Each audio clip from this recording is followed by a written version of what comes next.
Hare Krishna. So let us read Bhagavad-gītā 1.23.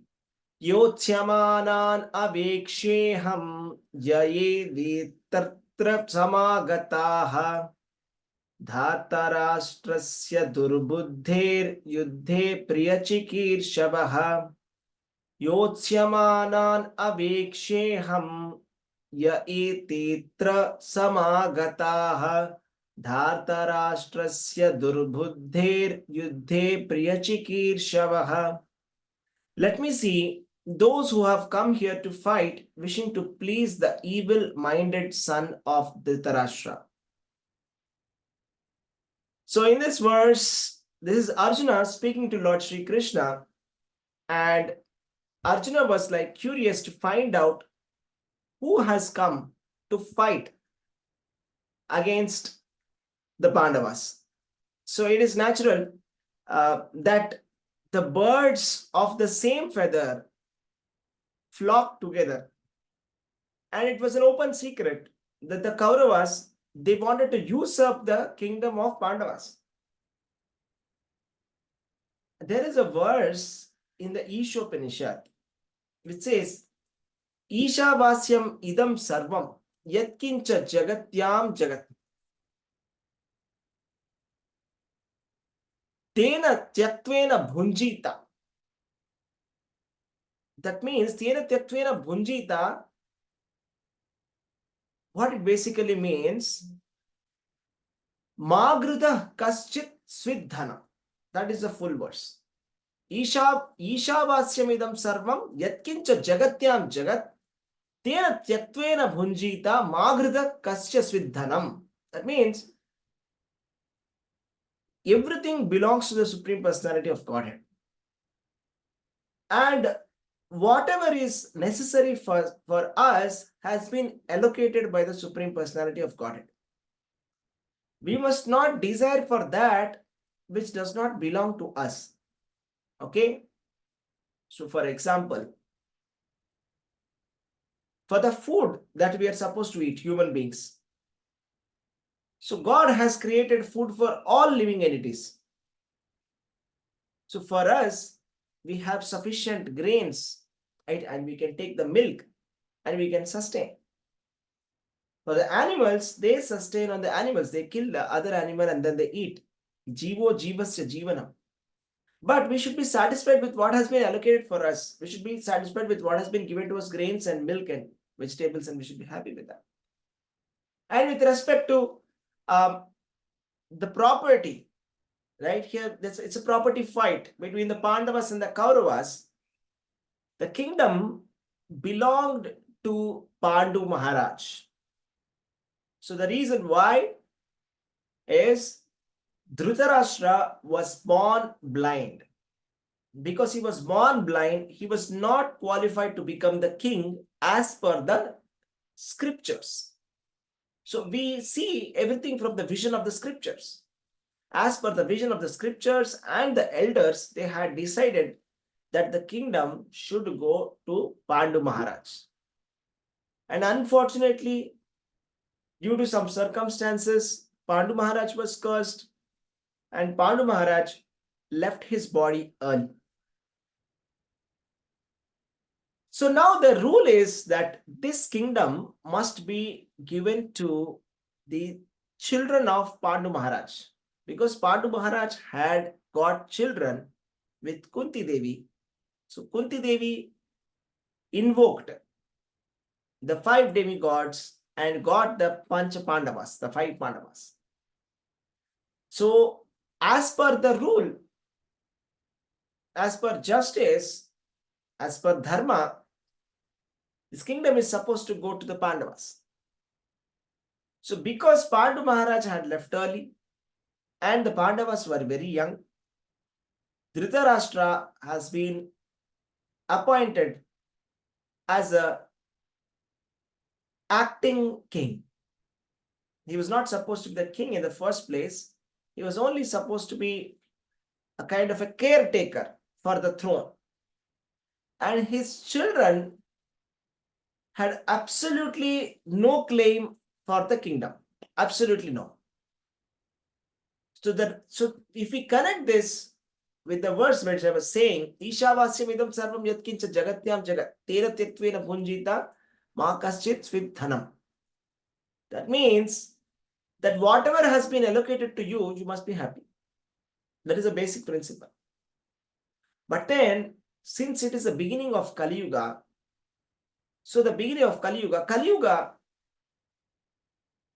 the mindset of the people is they are greedy for more.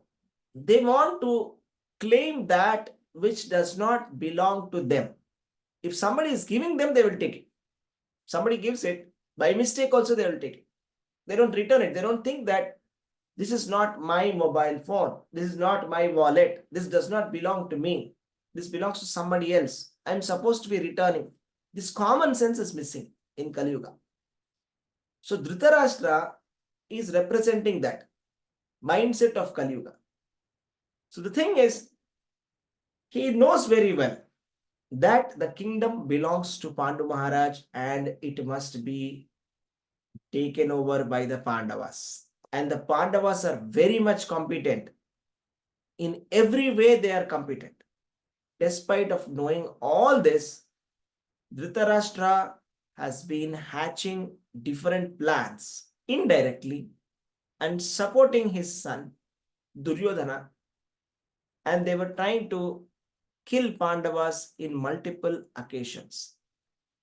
So the culmination of this enviousness, this jealousy, this greed for the kingdom which does not belong to him is this war of Kuruksetra.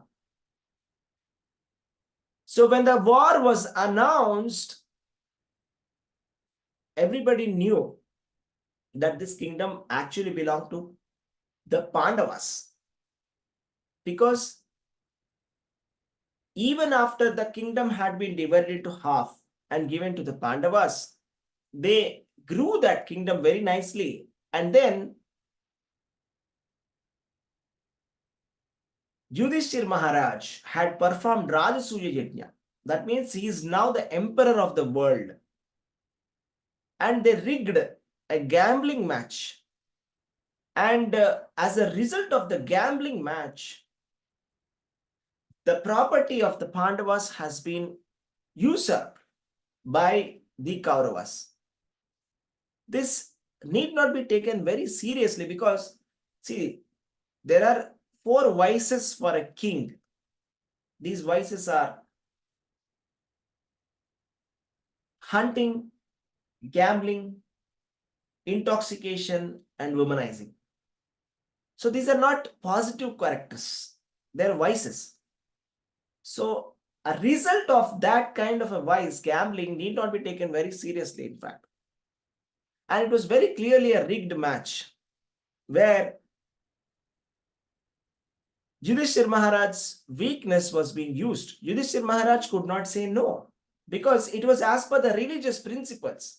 Somebody asks a Kshatriya to fight a war, he cannot say no. If anybody asks a Kshatriya to come and play a match of dice, he cannot say no. And Yudhishthir Maharaj, he heard the prediction that there's going to be a massive fight between the Pandavas and Kauravas.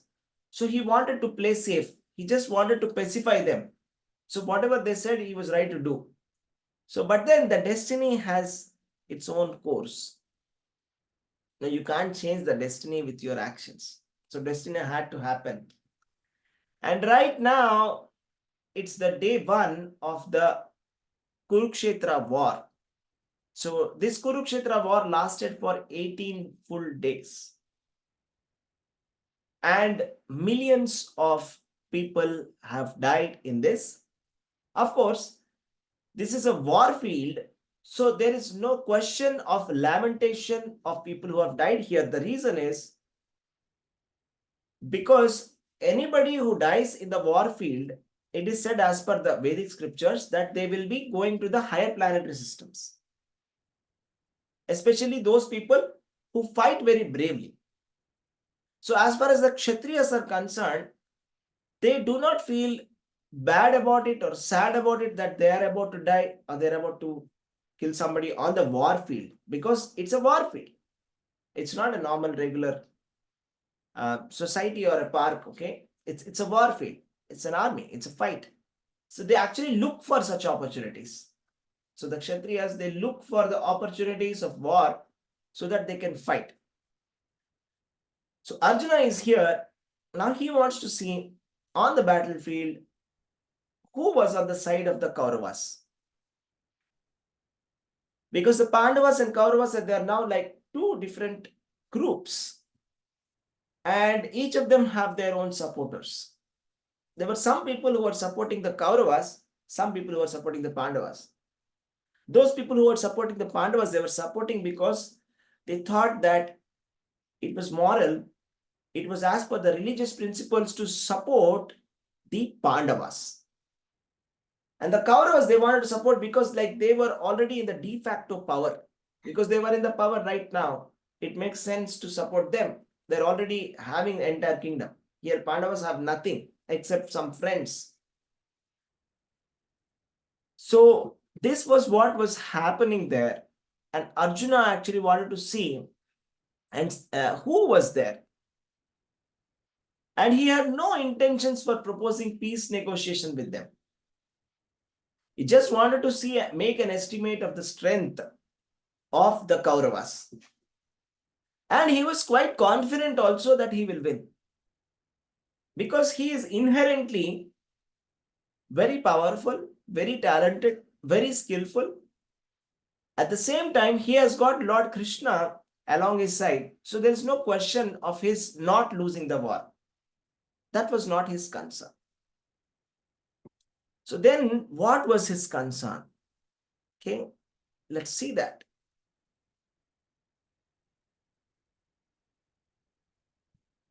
Sanjayuvacha eva mukto rishikesho gudakeshena bharata senayorubhayor madhye sthapayitva rathottamam.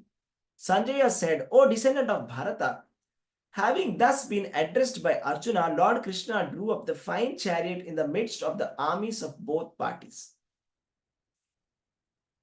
So now what happened is, Arjuna asked Krishna to take him in between both the armies so that he can see who was fighting against him. Now, this is very interesting verse. Here in this verse, Krishna has been addressed as Rishikesha and Arjuna has been referred to as Gudakesha. So Gudaka means darkness or ignorance. So Gudakesha means the conqueror of darkness. Arjuna is referred to as conqueror of sleep. So why is he referred to like that? So the basic meaning that we can take out of it is Arjuna, he was a very hard-working individual. We all know that he is an exemplary student. The very fact that we still issue Arjuna awards for the sportsman is an example of how hardworking Arjuna was.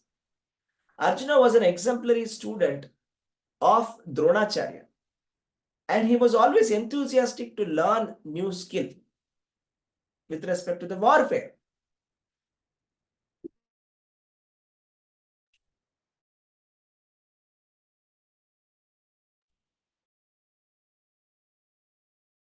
Always wanted to teach more. So for that, what Dronacharya used to do was, he used to tell all the students to bring water in a pitcher. Okay? And everybody had to collect water and bring the water. So in that time they used to take to bring the water, he used to teach some new things to Ashwathama. Naturally, because Ashwathama was his son, and like any father, he wanted to teach something extra to him. But Arjuna,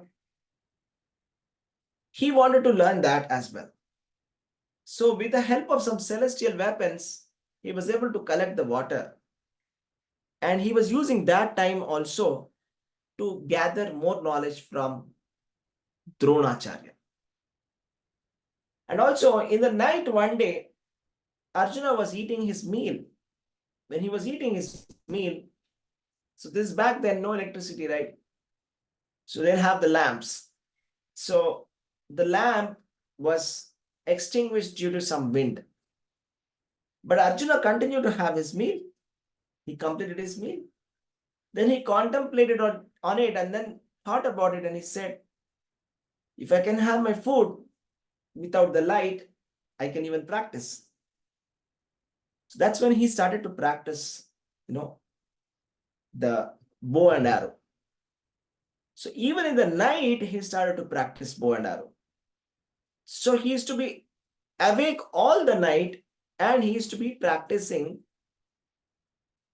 this bow and arrow. So that's why he's also called as Gudakesha. So we'll take a deeper meaning of the meaning of Gudakesha. So that's like the apparent meaning. But the deeper meaning is this.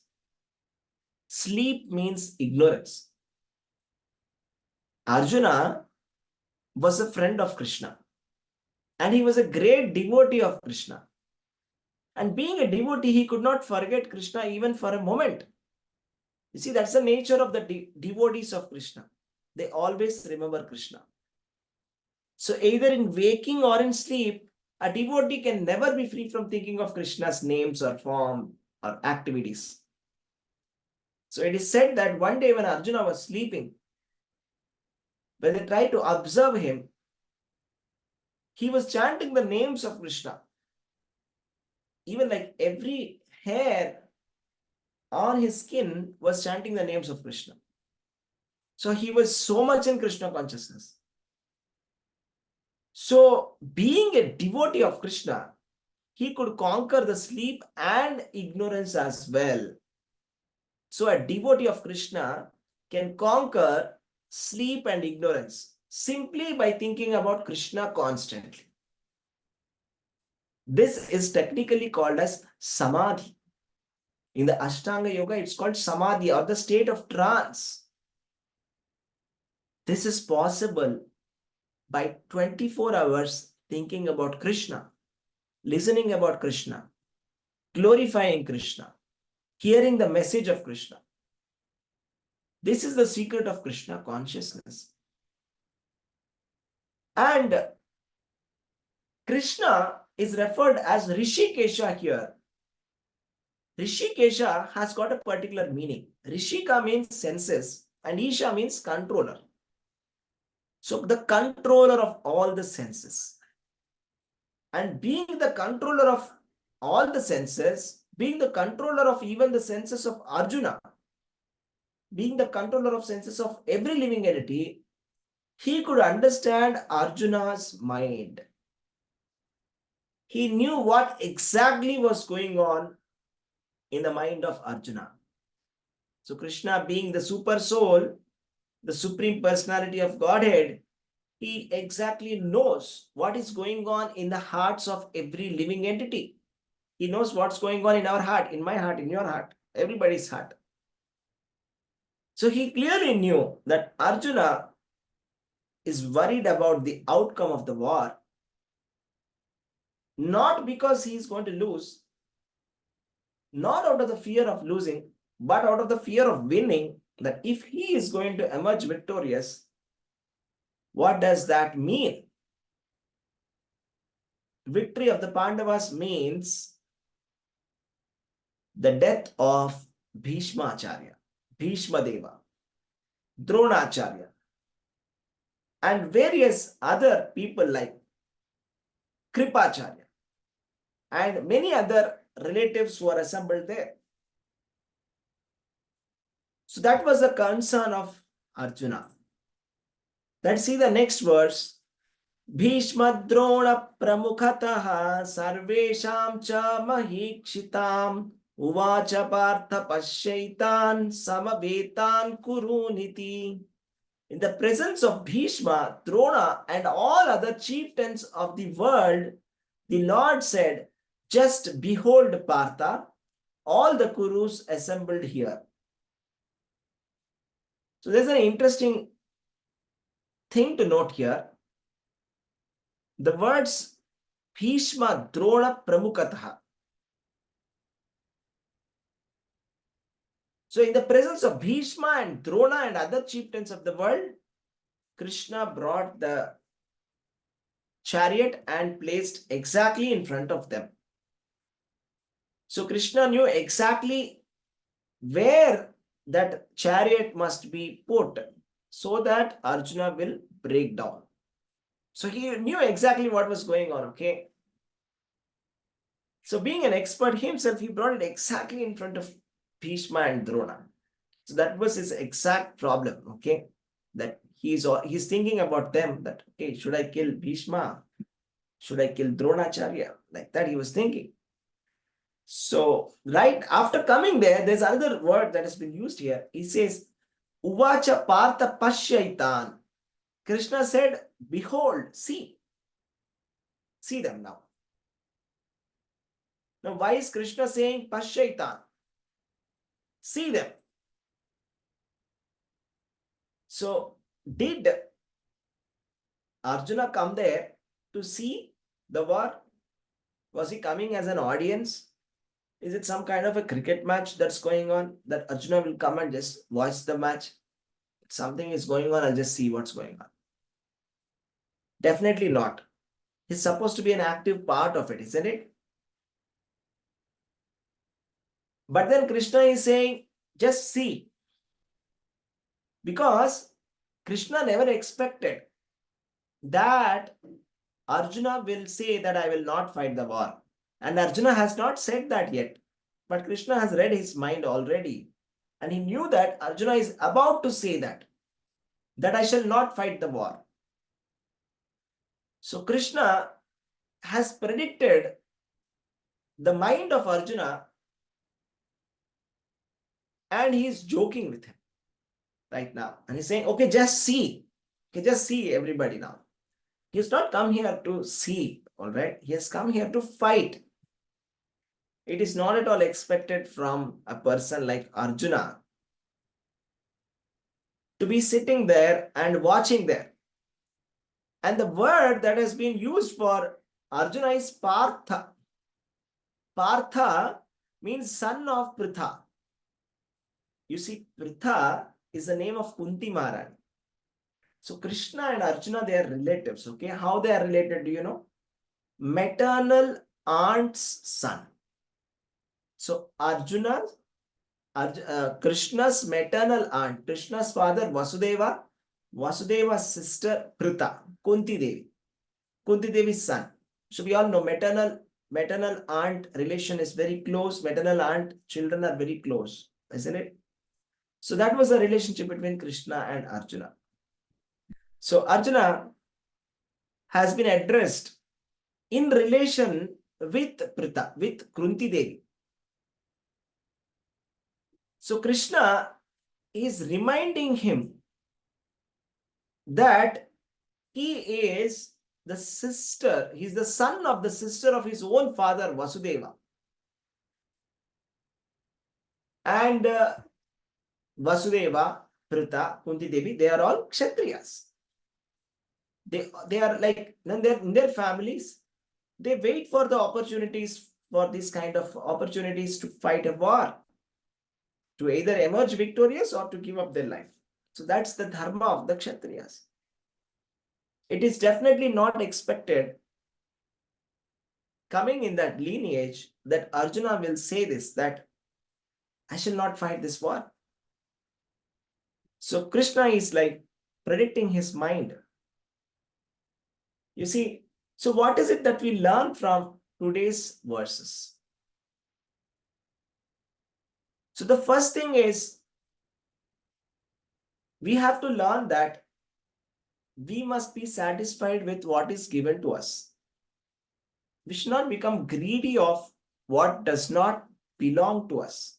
What is rightfully belonging to us, as per the scriptures, as decided by the elders, we should take that and be happy with that. But the Kauravas, out of enviousness and greed, they were seeking something which did not belong to them. And the means of seeking that was also wrong and evil. So this is wrong. We should not be doing that. So that's the first lesson. And the second thing is, when it comes to doing our duty, we should do it without attachment.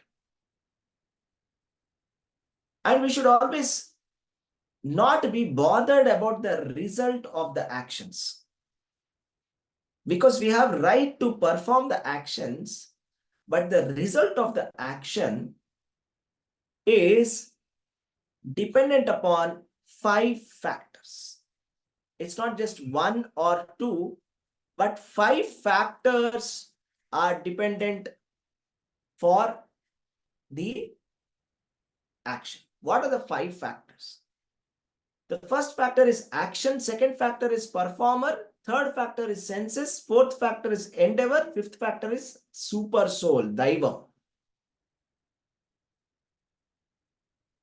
Our effort is one of the 5 factors. And the last and the most important factor is Daivam. That is super soul, Krishna. So if Krishna wants to give us, he will give it. If Krishna thinks that it is not necessary for us, he won't give it. It is better we accept that rather than challenge it. Especially what is not rightfully belonging to us. And in an evil way to usurp it is wrong. So it is definitely not expected that we leave our religious principles. So religious principles are like a kind of a tapasya, or like an austerity. That is, our duty has been given to us for our purification. There is a purpose why the system has been designed in this way, the system of the Varnashrama Dharma. We are not expected to stop acting, but we are expected to do it in a better way, more sincerely, with detachment. The ultimate purpose of doing this work more and more sincerely for the satisfaction of the Supreme Personality of Godhead is for detachment. But then we must not prematurely detach from the activity for our physical comforts. So a lot of times we try to detach from the work because we don't want to do it or we don't like it. But then that activity is our prescribed duty. It is given in the Vedas, and the Vedas are given by the Supreme Personality of Godhead. So there is transcendence in the Vedas. These are instructions of God. We are supposed to be carrying out those instructions for the satisfaction of God. Then something nice is going to happen to us. This is a process that God gave us. This is a process that God gave every individual in this universe. At least the human beings have got an opportunity to purify, to be able to elevate themselves to a better state. But if we fail to use it, and if we use our own intelligence, and if we don't trust the super consciousness, the super intelligence of the super soul, then the ultimate result will be same as that of the Kauravas. So materially and spiritually, we will simply degrade ourselves. So therefore, we see from this verse how important it is to remember Krishna. We saw from the example from the word Gudakesha that simply by remembering Krishna, a devotee comes to the stage of trance. So we must understand this process.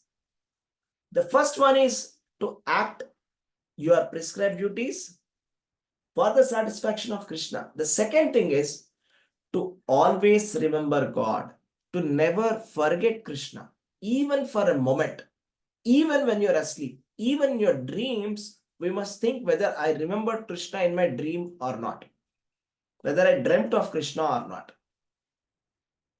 If not, we must be really bothered.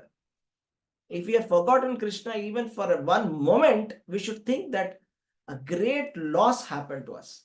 We lost something very big. It's like a big loss because we forgot Krishna for 1 hour.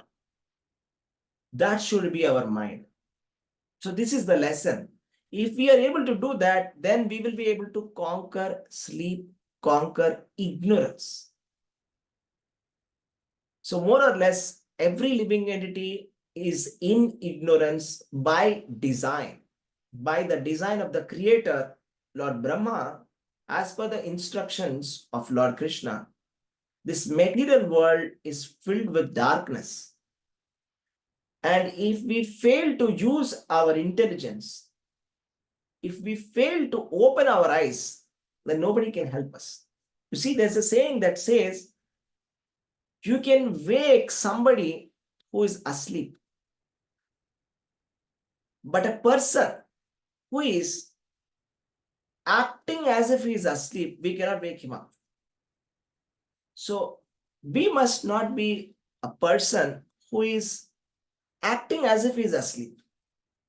Then nobody can wake us up. So this is the key, that we must take spiritual life seriously.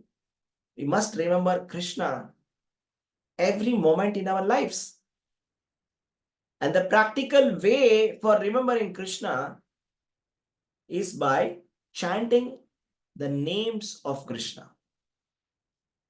Hare Krishna, Krishna Krishna, Hare Hare, Hare Rama, Rama Rama, Hare Hare. So thank you, dear devotees. Thank you for assembling for this class. Hare Krishna. If you have any questions, please feel free to ask. Hare Krishna. Hare Krishna, Prabhuji. Dandavat Pranam. Hare Krishna, Dandavat Pranam, Prabhuji. Thank you, Prabhuji. Dandavat Pranam. Thank you, Prabhuji.